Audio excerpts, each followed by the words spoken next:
Bowl weeks are always long weeks, but they're also fun weeks, too, as you get set for the game at the end of it. And we're about there. Ohio and Troy in the Dollar General Bowl Friday night at Ladd-Peebles Stadium in Mobile. He's Rob. I'm Russ. We're presented by the Athens County Convention and Visitors Bureau on the web at AthensOhio.com. All right, the Bobcats have 8 wins. Troy has 9. This will be a really good test. Let's get into it a little bit. Bottom line, Ohio needs to score some points. If they can piece together that offense that we saw at times during the season, that second half against Western Michigan, Ohio will have a good shot in this one. Yeah, offense needs to be explosive, need some big plays, need to have your percentage of completions up over 60% and get more efficient quarterback play. But on the flip side, Ohio stops the run like almost nobody else in the country outside Alabama.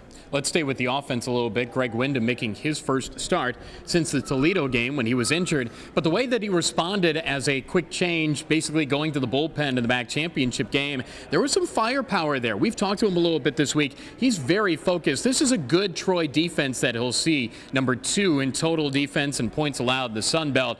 But it looked like that arm was not worse for the wear. Had a little speed coming off of those releases. Yeah, 100%. Throws the out stuff and some of the deeper stuff very, very well. Missed, 4 weeks this season. But if he can get back in performance anywhere near what they did at Kansas, Ohio can win this game easily on Friday night. Yeah, keeping him upright. And I think that was one of the impressive deals in the MAC championship game, too. To be able to sense the pressure a little bit, elude it, and keep drives going. That's going to be the thing here. Is it going to be a long, matriculated drive down the field, or is Ohio going to get that quick strike?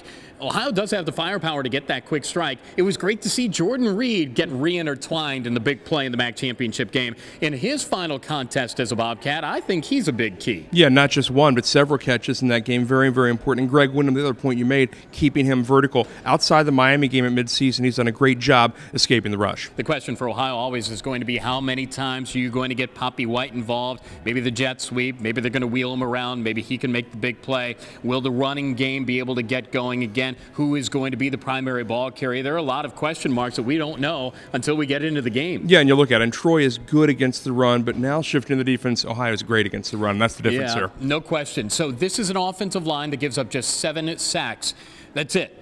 All year. They have an offensive lineman that's going to the Senior Bowl. Terrell Basham is going to the Senior Bowl. How many sacks can Ohio get? If the Cats can get 2 or 3, which is right around their average on the year, Ohio can win this game. Well, Troy would like to tell you 0, but you see what happened in the Western Michigan game. Those guys have thrown barely any interceptions all year. Ohio comes up with multiple turnovers in that game. It is possible, and this Ohio front 7 is the best we've seen. Then the secondary. We talked to Javon Hagan about it. They have been certainly underestimated all season long. And they've made plays all season long. Hagan being one of those guys, and he said, well, to be the freshman of the year in the league, that's big. It speaks volumes about what that secondary was able to do. They will be tested by Brandon Silver, the quarterback for Troy. There are some good wide receivers there. If they can make some plays, that's big. Well, yeah, and they have to stop the high-volume pass, and they can't give up a 35 or 40 completion kind of game. That would mean Ohio's going to lose this one. Pressure early downs, put them in 3rd and longs, and let that defense work. Makes things a lot easier on those young corners. And then special teams. Of course, Louis Zervos has had a tremendous year. Will this game come down to the wire for him?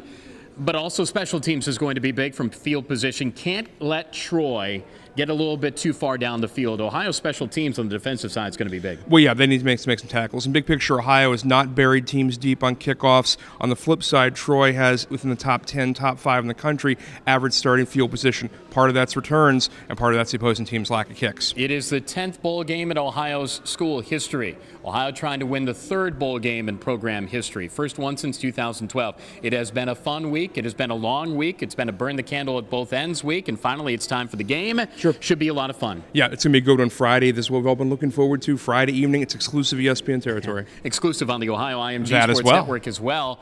I think the Dollar General Bowl might have a broadcast too, but that's fine. We're on the air at 7 o'clock Eastern with the kick at 8 as Ryan Boyd, Rob Cornelius, and I will bring the Dollar General Bowl from Mobile to you. That's our coverage. Time for the ball game. Ohio and Troy.